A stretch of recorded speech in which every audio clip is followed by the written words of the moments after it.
Welcome to the Great Detectives of Old Time Radio. From Boise, Idaho, this is your host, Adam Graham. If you have a comment, email it to me, box13@greatdetectives.net. Follow us on Twitter at Radio Detectives and become one of our friends on Facebook, facebook.com/Radio Detectives.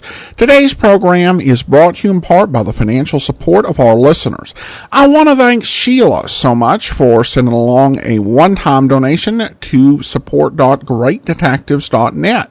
Other options for one-time donations include the Zelle app to box13@greatdetectives.net or by mail to Adam Graham, P.O. Box 15913, Boise, Idaho 83715. That's Adam Graham, P.O. Box 15913, Boise, Idaho 83715.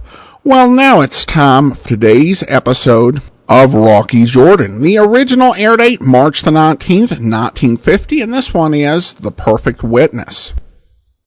It's been Jack Benny, Amos and Andy, Bergen and McCarthy. Still waiting to entertain you on CBS are Rocky Jordan, Horace Heidt, Dick Ames, and Joe Stafford, our Miss Brooks, the Whistler, and Red Skelton.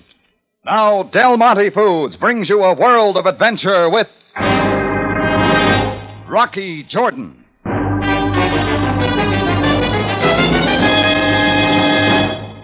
Hey, Rocky, that girl's got a gun. Yeah, I see her, Chris. Let's get up there. Look out, mister! Look out! That's all for tonight, lady. No! Give me that gun. Give it to me. I'll kill him! I'll kill him! Any more you won't. She didn't hit the guy, Rocky.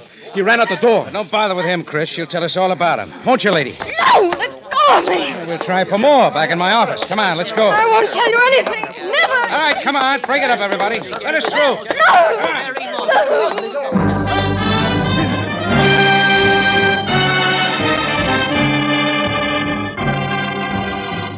Del Monte, the brand you trust for flavor in so many good foods. Yes, Del Monte, the best-liked brand of canned fruits and vegetables in the whole wide world, takes you now to the Cafe Tambourine in Cairo, gateway to the ancient East, where modern adventure and intrigue unfold against a backdrop of antiquity. Tonight's Rocky Jordan story, The Perfect Witness.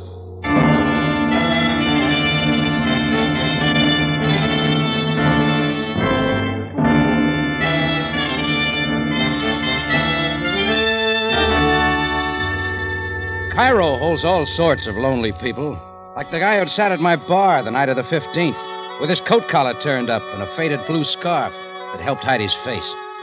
I hadn't bothered about him till a girl with a good figure and a bad aim came in, throwing shots at him. The bullets had found nothing but the back mirror, and he was gone before I even saw his face. It happened that quick. I grabbed the gun away from her, got her into my office, and right away called Captain Sam Sabaya to come on over. After a while, she began to settle down, but she still had everything but answers. It'll do you no good to keep asking, Mr. Jordan. But we can keep looking, can't we? Hey, your purse ought to have some identification. Should it? Let's see. Passport made out to Cora Good. This belong to you? I'd hardly be carrying somebody else's passport. All right, Cora, let's take it for... Yeah, Chris? I just found this tie clip in front of the bar where the guy was sitting. The one that flew the coop. Oh, thanks. The initials BG. Was this his, Cora? You're doing all the guessing, aren't you? What was his name? Come on, tell me, Cora. You'll find out soon enough. He's turned up dead in a gutter. Nice kid, ain't she, Rock? Skip it, Chris. Anyway, why should you care? Why should anyone care? Because it happens I don't like shootings in my place. What's more, I don't like people coming in here working out their problems at my expense. All you've got to worry about is a broken mirror. Captain Sabaya's here, Rocky. Oh. Come on in, Sam. Well, Jordan, I see your tambourine is having its usual busy evening. Her passport says Cora Good. Here's her purse and her gun. I'll get her out of here. In a moment. I have not yet seen the victim. She missed him a country mile. But he hasn't stopped running yet. Who was he, Miss Good? You needn't expect me to tell you anything. Jordan? Well, we didn't get a look at him, Sam. He was sitting in the bar in your cafe, as you told me on the phone, yet you saw not what he looked... He had his coat collar turned up around his face, along with a big scarf. The inevitable Mr. X. I hate him. I'll admit that. I hate him. You will tell us much more than that. Never. You'll get nothing from me. At once, Miss Good, who is this man and why did you try to kill him in this manner? Oh, throw the light in her face someplace else, Sam. This isn't the torture tank. As you wish, Jordan. Let us trust that the ride to headquarters will loosen her tongue. She walked out ahead of Sam, and I hoped that was the last of her, knowing things just don't happen that way for me. But after a couple of days waiting, without anything more from Sam, I began to wonder. And that's when somebody else came into my life. A clean-shaven, graying man with a neat mustache and dark continental dress who invited me to join him at a table in the Tambourine. He introduced himself as Dr. Hugo Klost. A psychiatrist, Mr. Jordan. Oh, I see. Your office somewhere around here, Dr. Klost? Oh, no, Paris. I am in Cairo for only a few days. Don't miss the pyramids. Thank you. However, I think we have a greater interest in common. It generally happens that way. A former patient of mine, Cora Good. Oh, yeah. Former patient, you say? I had her under therapy some months ago in Paris, but she left before any real progress could be made. And that's what brought you to Cairo? Oh, no. I am here on quite another matter. I just happened to read in the papers about the shooting incident here in your cafe the other night. A most unfortunate girl. Yeah. Did she have a habit of throwing shots at people? Oh, no, nothing that serious until now. A strange emotional disturbance which found outlet in various ways. I only wish I could help her. Well, she knew who she was shooting at, even if she won't tell anybody. Oh, I have no doubt of that. Maybe you'd have some idea who he was, Dr. Klost. That is the exact reason why I came to you, Mr. Jordan, to see if you could tell me who the man was. I don't know. Too bad. Somehow there in the identity of that man lies the heart of her problem. Somebody like you might get it from her. I shall make every effort. Well, thank you for your time, Mr. Jordan. I'd figured Dr. Klost wouldn't get any more from her. And I knew it for sure when some more days went by without any more word. But after what he told me, I did a lot of thinking about Cora. Call it some strange attraction or just a puzzle left unsolved, she kept staying in my mind. And I was interested when Sam called me to come to his office. As you have guessed, Jordan, this is about Cora Good. What's she been telling you? Nothing more. However, the man whom she tried to kill has not appeared to prefer charges. Unless you wish to do so... Oh, no, not me, Sam. Then we cannot keep her in jail much longer. You're letting her go? She is to be released. Dr. Hugo Klost advises this move. Our police doctor strongly concurs. And how does this concern me? Which is only that you might be seeing her again. What gave you that idea? You must find her attractive. In fact, she is quite a different person now. Oh, in other words, you want me to keep an eye on her, huh? Cora Good is a girl with a very great problem, Jordan, which one such as you might find interested in solving. Sure, Sam. I get it. But no promises. We understand each other, Jordan. No promises. Well, it looked like Sam had an idea, and I wondered just enough about Cora to give it a try. So I flagged a taxi out in front of headquarters and waited at the curb till she came out the door. Taxi lady? What? Oh, Mr. Jordan. I thought we might be going in the same direction. Well, I don't know. No beefs, Cora. Hop in. I'll drop you wherever you like. You're very kind. Thank you. Just drive it around for a while, cabbie.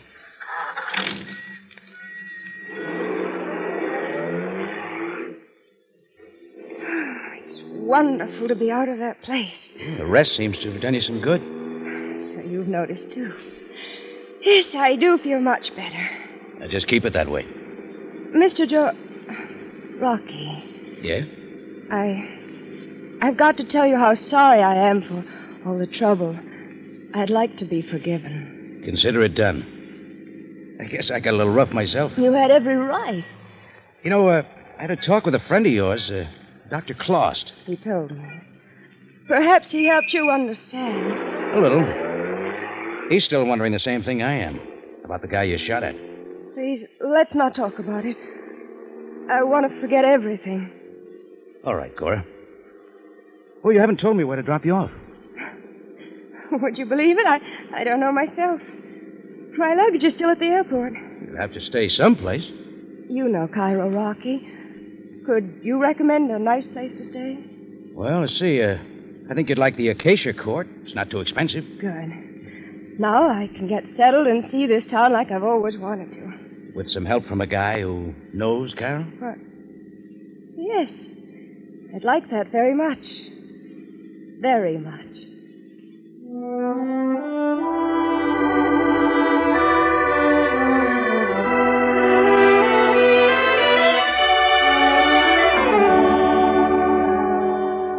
I stayed with her till she was settled, and we made a date for the next morning to do the town. I'd almost forgotten I was doing all this for Sam until I got back to the Tambourine that night. The telephone in my office brought me right back to earth. Hello, Tambourine. I've got a friendly tip, Jordan. Who is this? I was at your bar the other night. Overcoat, blue scarf. Oh, sure, I might have known. The guy Cora shot at. Who are you? Somebody that says, watch it. She's going to lead you right into trouble. Come on, who are you? Clear it up, will you? Hello! Hello!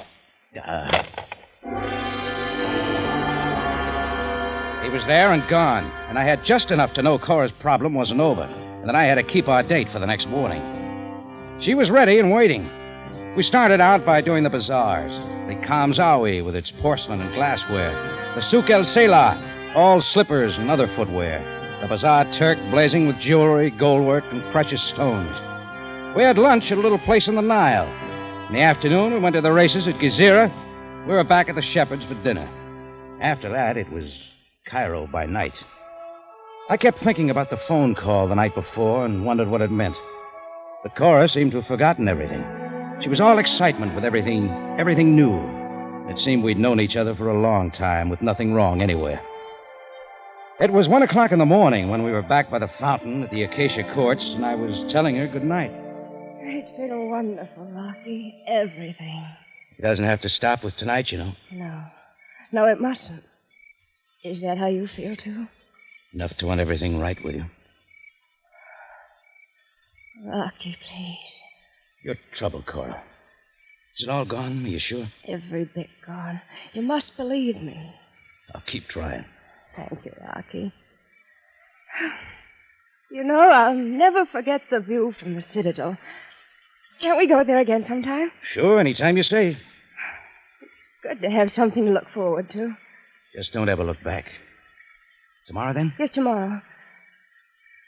Good night, Rocky. Good night, Cora.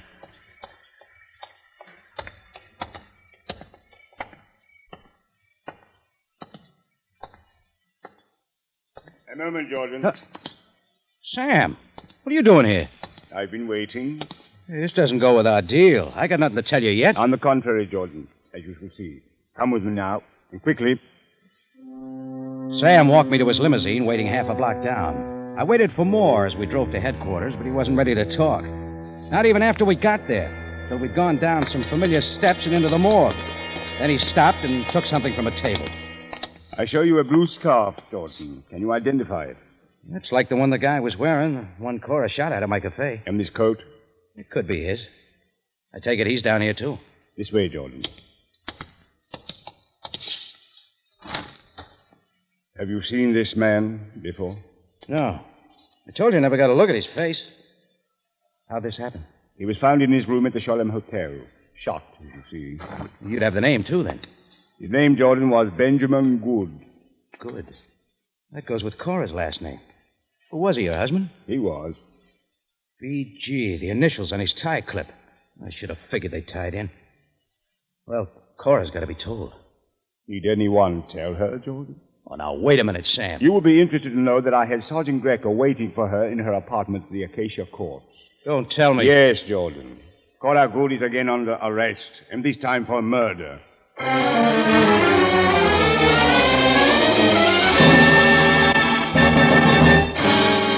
Del Monte Foods is presenting tonight's adventure with Rocky Jordan.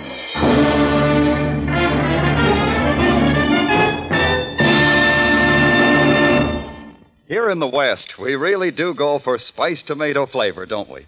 Put a Western favorite like fried shrimps on the table, and it's a sure thing somebody is going to ask for the catsup. You mean the Del Monte catsup, Larry. That's the catsup with the real, rich, lively taste we Westerners like. Yes, it's no wonder Del Monte is a top-ranking catsup and gaining new friends every day.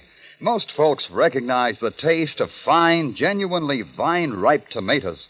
And you get full enjoyment of that flavor in Del Monte catsup, thanks to its wonderful ingredient, pineapple vinegar. That's the sparkling superlative vinegar that coaxes out extra goodness in catsup. And only Del Monte has it. Del Monte is catsup, as it really should be. Well, that's no surprise to your women listeners, Larry. Remember, depending on Del Monte for flavor and quality in any food is an old Western custom with us. Friends, why don't you join the millions of others who are already enjoying this grand catsup? Its price is just as tempting as its flavor. So ask your grocer for Del Monte catsup next time, sure. And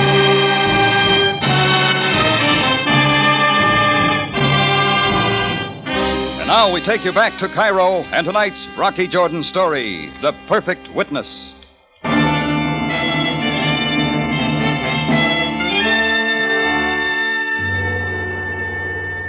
Well, this looked like where I'd come in. Only now it was a lot worse. Just as I'd begun to believe that the problem that had made Cora fire the shots in my cafe was gone from her mind, that somehow she'd changed. Now she was under arrest for the murder of her husband. Sam left the office to handle some details, so I waited. Then he came back in, and Dr. Hugo Klost was with him. Well, I gather you got it all wrapped up, Sam. Should there be any question in your mind, Jordan? I'll tell you that when I see the witness. A witness is hardly necessary. Did you not witness her first attempt on Benjamin Good's life before we even knew who he was? It takes a lot more than that. Jordan, I am most interested in your change of heart toward this lady. I can only surmise what has transpired. Look, you're the one who deals with facts. What are they? Cora Good refuses to deny that she killed her husband. Again, she will say nothing. Well, let's get on to item number 3. Little question of motive. A motive which I now have. Well, come on, let's have it. Captain Sabaya, are we to understand that you know why Cora killed her husband? In this letter, which was found on Benjamin Good's person, it is addressed to his attorney and instructs him to start divorce proceedings against his wife. Well, that's still not enough, Sam. Jordan, the letter also leaves little doubt that Mr. Good had strong documented evidence concerning his wife's personal life, showing her in the worst possible light. Such a case would have cut her off from everything he owned if he had lived. All right, I'm getting it, Sam. If he hadn't lived... If Benjamin Good were dead before the divorce, all the legacy would go to his wife. The letter indicates that it would be a rather large amount.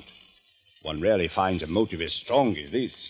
A little too strong, maybe. I only wish Cora had told me about her husband before. But now it is too late. Yes, as you say, Dr. Klost. Is that all, then?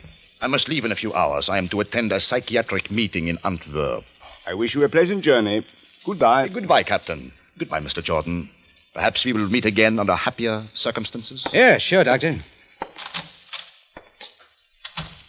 Sam. Mind if I talk to Cora? Alone? Certainly not, Jordan. I will take you to her. I followed Sam down a hallway to the dimly lit cell block. He unlocked one of the doors, and I saw Cora slump back in a corner of the cell. It was hard to believe she was the same girl I'd been on the Citadel with an hour before. Sam closed the door and went away. You didn't have to come, Rocky. It's only to help you, Cora, if you let me. Please, Rocky, it's no use. Did you kill him? You can tell me, Cora. Did you kill your husband? Why don't you ask Captain Sabaya? He'll tell you what he thinks. Yeah, and he's got a reason to go with it. Something about a divorce that might cut you off from everything your husband had. Is that the right one? It's a good one, isn't it? I could get away with it. All right, Cora. But you got to think about the trial. I can get you a good lawyer. I've already engaged one. Isn't there anything you want me to do? Only to go. And leave me alone. I gave it up and left her. It was daylight by the time I got back to the Tambourine. 2 hours later, the papers were on the streets playing up the case with big headlines. And every new edition added more to the story with all the evidence. And they made it look strong. I kept in touch with Sam, but Cora stayed as mum as ever. Another full day went by before there was any more, and that's when a briefcase with feet came into my office. Horatio T. Merkel, Mr. Jordan, attorney. Attorney for who? Attorney for Mrs. Cora Good. I represent her in her forthcoming murder trial. Oh, I see. Well, sit down, Mr. Merkel. Thank you. Now, Mr. Jordan, where were you on Tuesday, day before yesterday? Oh, hold it, Merkel. We're not in a courtroom. You refuse to state? All right, I was with Cora all day, seeing Cairo. Very well. And exactly where were you between the hours of 11 and 12 that night? We were at the Citadel. You're quite sure? Positive. Then you will swear to that in court. Of course I will. What's this all about? Cora Good's defense, Mr. Jordan. Her husband was shot that night at approximately 11:30 in his room at the Sholem Hotel, 5 miles on the other side of town. Would you mind saying that again? That is all, Mr. Jordan. Thank you. And good day. I just sat there trying to make that one out. Why hadn't Cora said she couldn't have done it when she was first apprehended? A lot more questions came piling in, and I picked up the phone for a call to the Sholem Hotel, where Benjamin Good had been found dead. What I learned there decided my next move. It took more than a phone call this time, and half an hour later, I was at a desk at the Cairo airport. The right kind of convincing got a man to check the manifests for incoming passengers for the past few days. And I waited. TWA Constellation now loading at Gate 2 for Algiers, Casablanca, Rome, Geneva, Paris. It is barely possible that I can help you now, sir. Well, how do we make sure? It is only that there is difficulty reading the manifests. My spectacles are broken. Here, take this pound note and buy you some new ones. Ah, thank you, sir. Benjamin Good arrived from Paris by TWA at 5 p.m. on the 16th. The 16th. It couldn't be a mistake. It wasn't the 15th. Sir, do you think I cannot read? It was the 16th. I just wanted to be sure.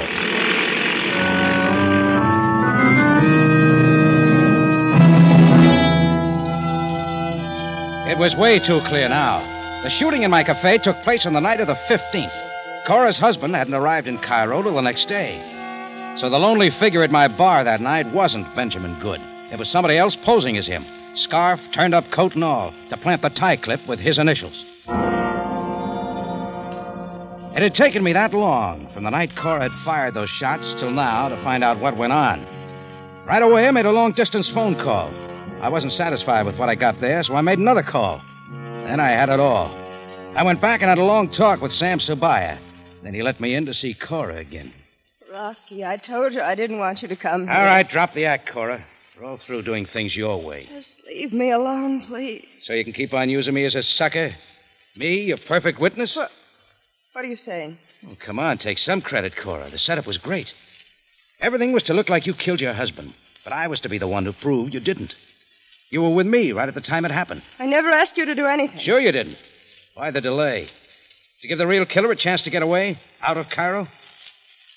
Who was he, Cora? Rocky, I swear I don't know what you're talking about. But I do now. You knew there'd be a little checking up. The record shows there's a psychiatric meeting in Antwerp at the time Hugo Claus said he was going there. Well? But you forgot another record. The one that says Claus isn't a doctor and he isn't a psychiatrist, so he couldn't attend that meeting. He lied, and he's been lying all along. Has he, Rocky? It's a safe bet Claus never went to Antwerp at all, that he's hiding someplace else, waiting for you to be released, so he can meet you. And you wander off together with Benjamin Good's money. A swell story, but everything hearsay. You have nothing definite against Hugo, and nothing at all to prove that I worked with him. Yeah, that's right. What's more, you're my proof that I did not kill Benjamin. So you see, in spite of what you think, they'll have to let me go. All right, Cora. Let's look at it this way. Any way you like, Rocky. I can prove you didn't kill Benjamin. But I can also prove that you did.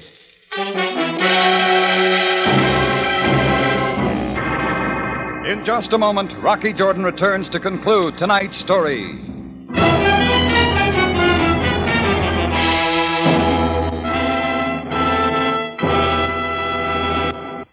The way I hear it, meatless meals must be just about the hardest meals in the world to plan.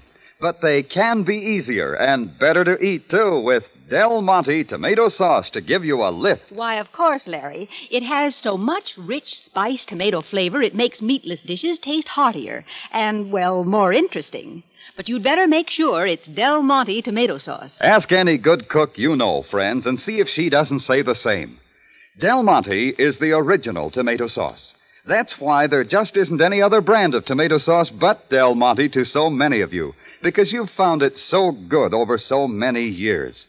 And because no other brand has ever matched its special combination of fine tomato goodness and tempting spices. It's not too bland and not too spicy, just perfectly balanced for cooking. That's what I like. Its flavor is so nice and clear. It adds lots of pep to the delicate flavor of cheese and eggs, for instance, but doesn't drown them out either. Why not get this help with your Lenten dishes? Just remember, for flavor, for texture, for consistency, it pays to insist on Del Monte tomato sauce. Back now to Rocky Jordan for the conclusion of tonight's story.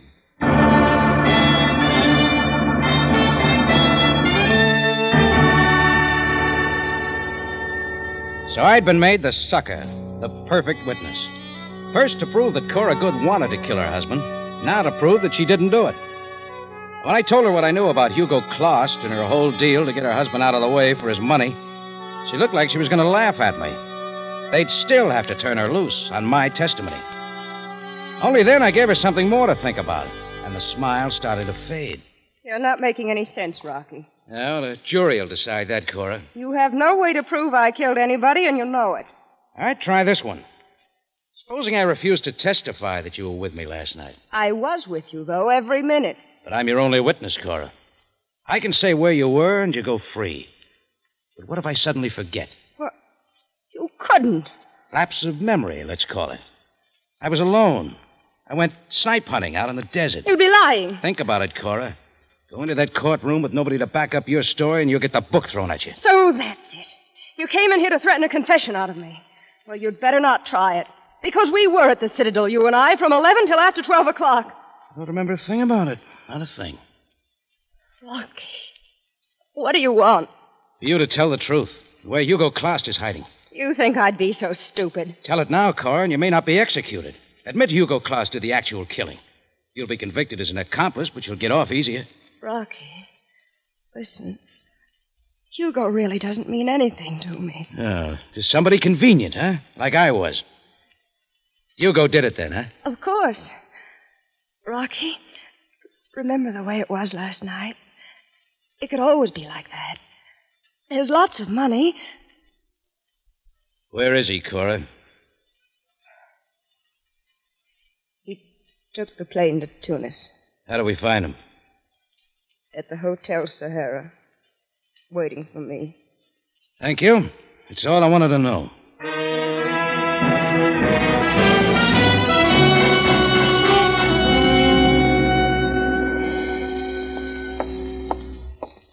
Come in, Jordan, come in.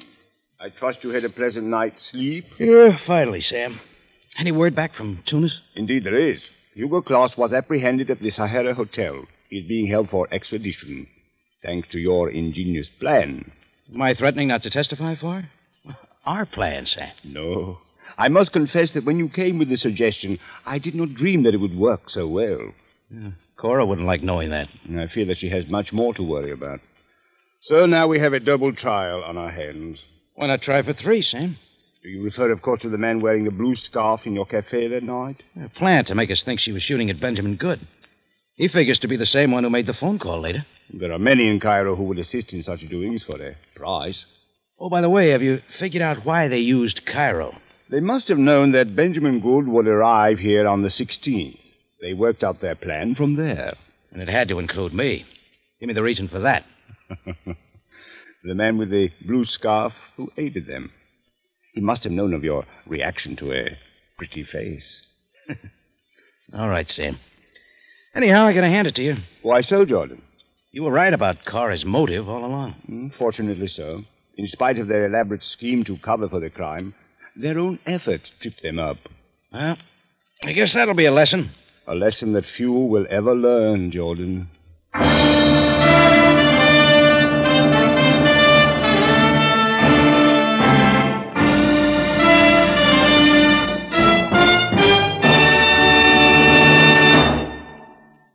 For the finest in tomato flavor, enjoy the whole family of Del Monte tomato products. Del Monte catsup and chili sauce. Del Monte tomato sauce and tomato juice. And Del Monte whole peeled tomatoes. Remember, buy wisely.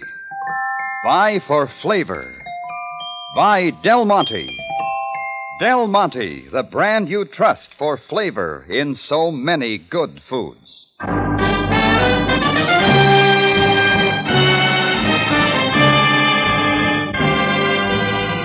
Rocky Rocky Jordan, written by Gomer Cool and Larry Roman, stars Jack Moyles in the title role with Jay Novello as Sam Sabaya, and is produced and directed by Cliff Howell, with original music composed and conducted by Richard Arrunt. Remember, you have a date next week at the Cafe Tambourine, run by Rocky Jordan. Same time, same station, and the story is Foolproof.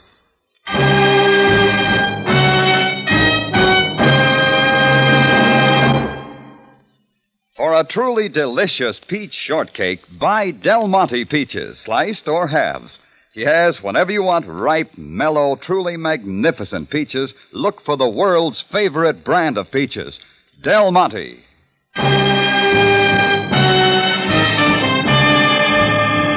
Larry Thor speaking. Rocky Jordan is presented over CBS, the Columbia Broadcasting System.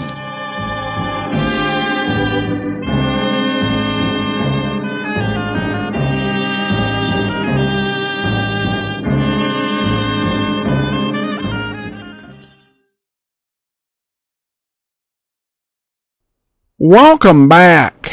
Well, this was an interesting change of pace. Generally, Rocky Jordan episodes, and not always, but generally, they play out over the course of maybe a day. And so to have a case where the story goes on for several days is just a really interesting change of pace. And I enjoyed the episode, though I would really hesitate to agree with Sam that Jordan's plan was ingenious. He essentially just kind of, bluffed her into confessing, which took some real, determination and skill, but I don't think it was that ingenious. I do think she might have actually had a chance of getting away with it had she gone ahead and stuck to her story. Not only don't I think Rocky would have committed perjury with all the risks that were incumbent with that, but there's a good chance he would have been contradicted because, from the way that she was described on the radio program, you have an idea that she was someone who would stand out in the crowd. So there was a pretty good chance her lawyers probably would have found witnesses of her and Rocky together. All right, well, listener comments and feedback now. Sheila writes, "Love your show." Well, thanks so much, Sheila. And then we have a comment from David regarding Wong Lee's Secret. Solid episode. I thought it was particularly interesting the way the standard Chinese-style music cues contrasted with the standard Middle Eastern-flavored music that the show typically uses. Interesting point, David. Thanks so much. All right, I want to go ahead and thank our Patreon of the day. I want to thank Becky. Becky has been one of our Patreon supporters since March. She's currently supporting us at the Shamus level of $4 or more per month. Thanks so much for your support, Becky. And that will actually do it for today. Join us back here tomorrow for Boston Blackie. Next Wednesday, another episode of Rocky Jordan. In the meantime, send your comments to box13@greatdetectives.net. Follow us on Twitter at Radio Detectives and become one of our friends on Facebook. Facebook.com/Radio Detectives. From Boise, Idaho, this is your host, Adam Graham, signing off.